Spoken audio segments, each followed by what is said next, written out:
Selamat datang di latihan shadowing bahasa Inggris hari ini.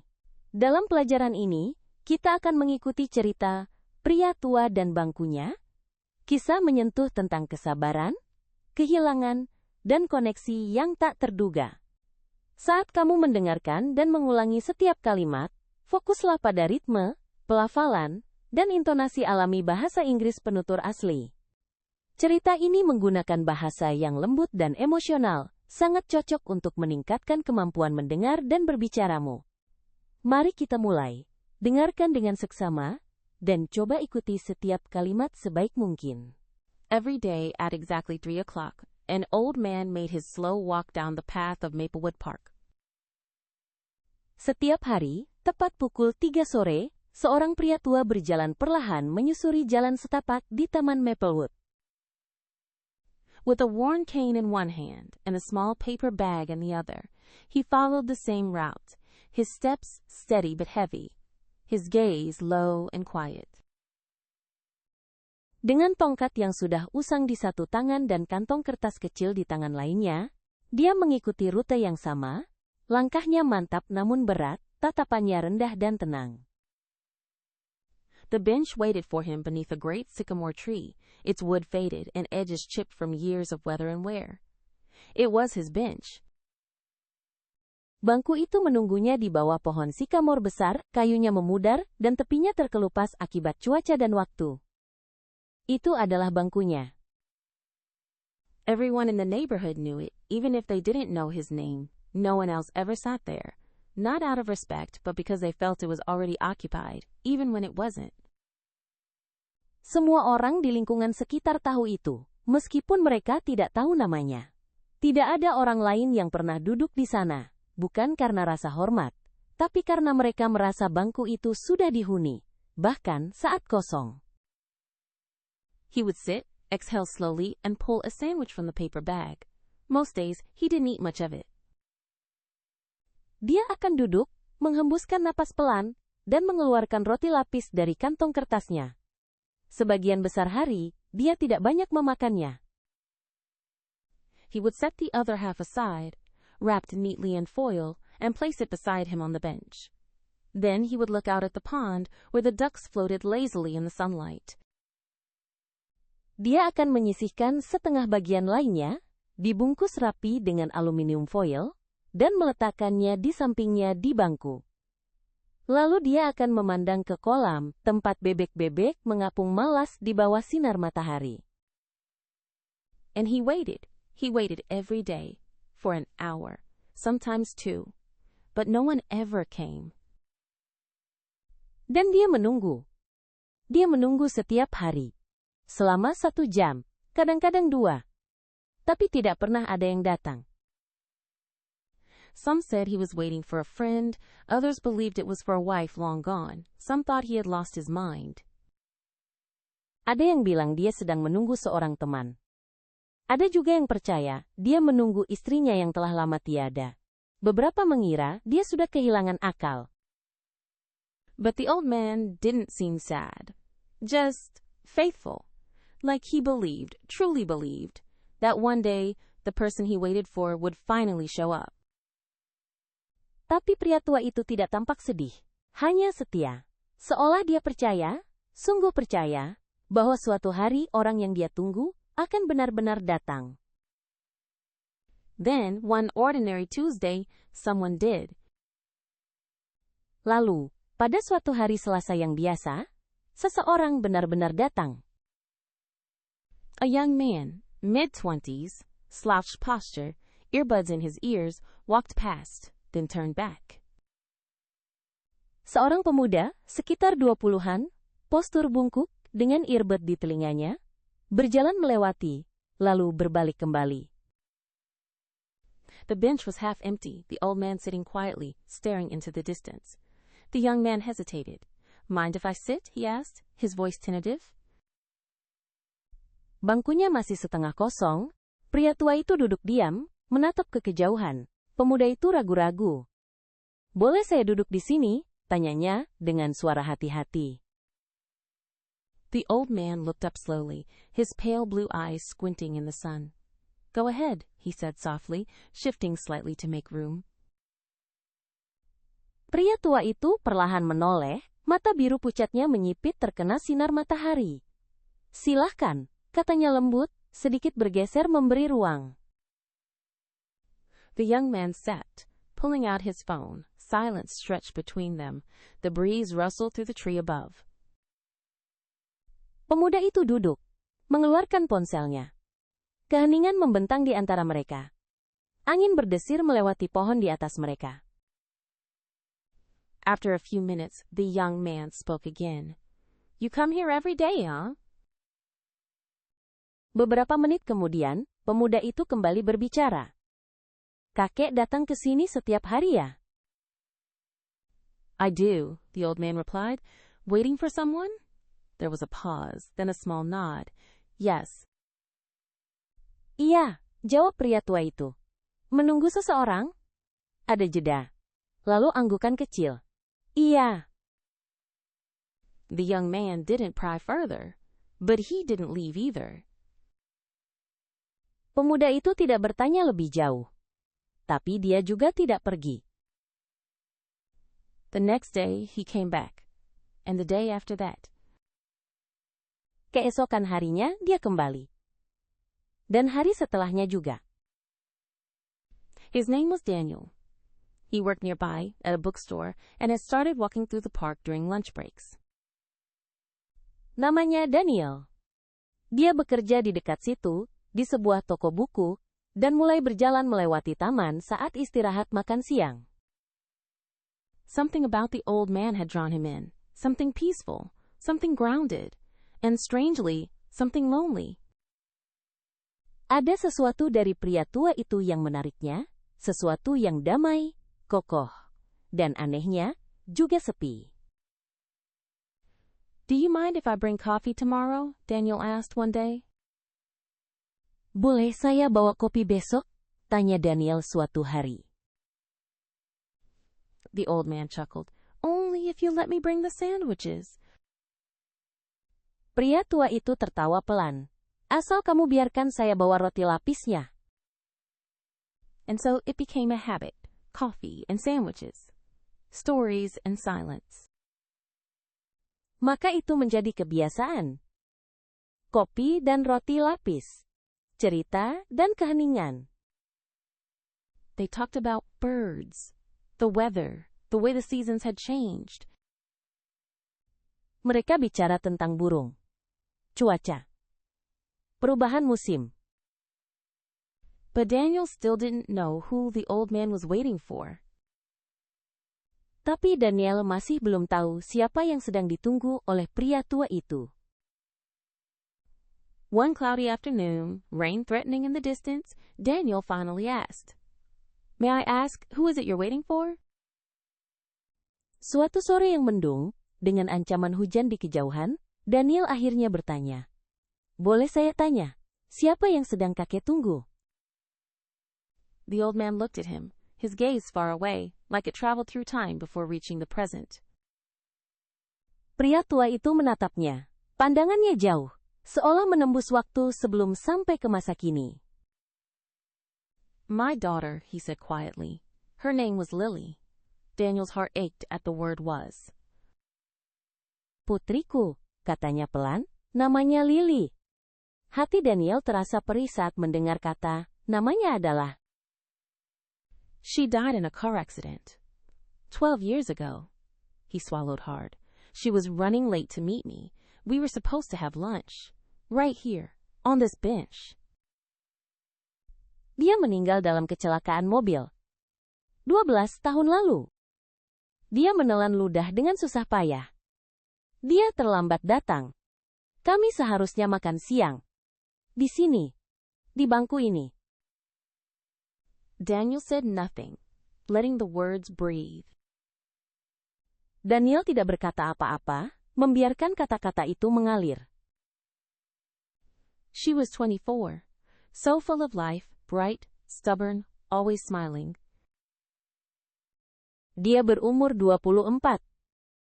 Penuh semangat. Cerah, keras kepala, selalu tersenyum. She said she'd be here in 10 minutes, but she never made it. Silence fell again, thick with grief that time had not erased. Dia bilang akan datang dalam 10 menit. Tapi dia tak pernah sampai. Keheningan kembali menyelimuti, dipenuhi duka yang waktu tak mampu hapus. I come here, not because I expect her to come back. I know she won't. But I feel close to her here. I feel like if I sit long enough, maybe she'll whisper in the wind. Maybe I'll hear her laugh again. Aku datang ke sini. Bukan karena berharap dia akan kembali. Aku tahu dia tidak akan. Tapi, di sini aku merasa dekat dengannya. Aku merasa kalau aku duduk cukup lama, mungkin dia akan berbisik lewat angin. Mungkin aku bisa mendengar tawanya lagi. Daniel blinked back tears. I think she'd be proud that you kept coming. Daniel menahan air mata. Saya rasa dia akan bangga karena kakek terus datang. The old man smiled gently. She used to say, "Don't ever give up on people, Dad, even when they're gone." Pria tua itu tersenyum lembut. Dia sering berkata, jangan pernah menyerah pada orang-orang ayah, bahkan ketika mereka sudah pergi. From then on, Daniel didn't just visit during lunch. He started coming after work, too. Sejak saat itu, Daniel tidak hanya datang saat istirahat makan siang. Dia mulai datang setelah pulang kerja juga. Sometimes they sat in silence. Sometimes they laughed, like old friends. Kadang mereka duduk dalam diam. Kadang tertawa seperti teman lama. Sometimes they just watched the sun dip below the treetops, neither of them needing to fill the air with words. Kadang hanya menatap matahari tenggelam di balik pucuk pohon, tanpa perlu kata-kata mengisi udara. The seasons began to shift again, summer to fall. Leaves danced in golden spirals around the bench, and the ducks prepared for their migration. Musim pun kembali berganti. Dari musim panas ke musim gugur. Daun-daun menari dalam pusaran emas di sekitar bangku, dan bebek mulai bersiap untuk migrasi. The old man, his name was Henry, Daniel learned, seemed smaller in the colder months. His coat grew heavier, his hands a little shakier, but his eyes never lost their light. Pria tua itu, yang kemudian diketahui Daniel bernama Henry, terlihat lebih kecil saat musim dingin. Mantelnya lebih tebal, tangannya sedikit gemetar. Tapi matanya tak pernah kehilangan cahayanya. One day, Daniel arrived to find the bench empty. He waited. An hour passed. Then another. No sign of Henry. Suatu hari, Daniel datang dan menemukan bangku itu kosong. Dia menunggu, 1 jam berlalu. Lalu 1 jam lagi. Tak ada tanda-tanda Henry. The next day was the same. And the next. On the 4th day, a woman approached Daniel at the bench. Hari berikutnya sama. Dan hari berikutnya. Pada hari keempat, seorang wanita mendekati Daniel di bangku itu. She looked to be in her 50s, her expression gentle but tired. "Are you Daniel?" she asked. Dia tampak berusia 50-an. Ekspresinya lembut tapi lelah. Apakah kamu Daniel? Tanyanya. He stood quickly. "Yes. Have you seen Henry? I've been..." Daniel segera berdiri. Ya, apakah Anda melihat Henry? Saya sudah. "He was my father," she said softly. "He passed away in his sleep 3 nights ago." Dia ayah saya, katanya lembut. 3 malam lalu, dia meninggal dalam tidurnya. Daniel felt like the ground had dropped beneath him. "I'm so sorry," he whispered. Daniel merasa seperti bumi ambruk di bawahnya. Saya sangat menyesal, bisiknya. "He spoke of you," she continued. "Said you reminded him of Lily, that you gave him something he hadn't felt in years, hope." Dia pernah bercerita tentang kamu, lanjutnya. Katanya kamu mengingatkannya pada Lily. Kamu memberinya sesuatu yang sudah lama hilang. Harapan. She handed Daniel a small envelope. Inside was a note, written in shaky but clear handwriting. Dia menyerahkan sebuah amplop kecil kepada Daniel. Di dalamnya ada catatan, ditulis dengan tulisan tangan yang gemetar namun jelas. Thank you for sitting beside me. You made the waiting easier. Henry. Terima kasih telah duduk di sampingku. Kamu membuat penantian ini terasa lebih mudah. Henry. That spring, the city placed a small plaque on the bench. Musim semi itu, pemerintah kota memasang sebuah plakat kecil di bangku itu. In memory of Henry and Lily, may love wait patiently and friends find one another. Untuk mengenang Henry dan Lily, semoga cinta sabar menunggu dan sahabat saling menemukan. And Daniel still came to the bench, sometimes with coffee, sometimes with sandwiches. Dan Daniel masih datang ke bangku itu, kadang membawa kopi, kadang membawa roti lapis. He didn't wait in sorrow. He waited in gratitude. Dia tidak lagi menunggu dengan kesedihan. Dia menunggu dengan rasa syukur. Because sometimes the people we wait for never return, but someone else does. Someone who reminds us we're not alone. Karena kadang, orang yang kita tunggu takkan pernah kembali. Tapi akan ada orang lain yang datang. Orang yang mengingatkan kita bahwa kita tidak sendiri. And that can change everything. Dan itu bisa mengubah segalanya.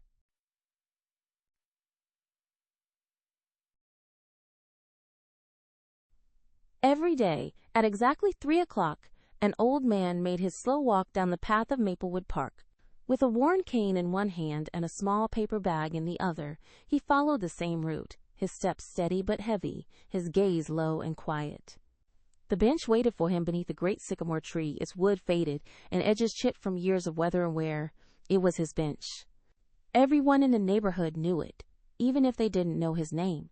No one else ever sat there, not out of respect, but because they felt it was already occupied, even when it wasn't.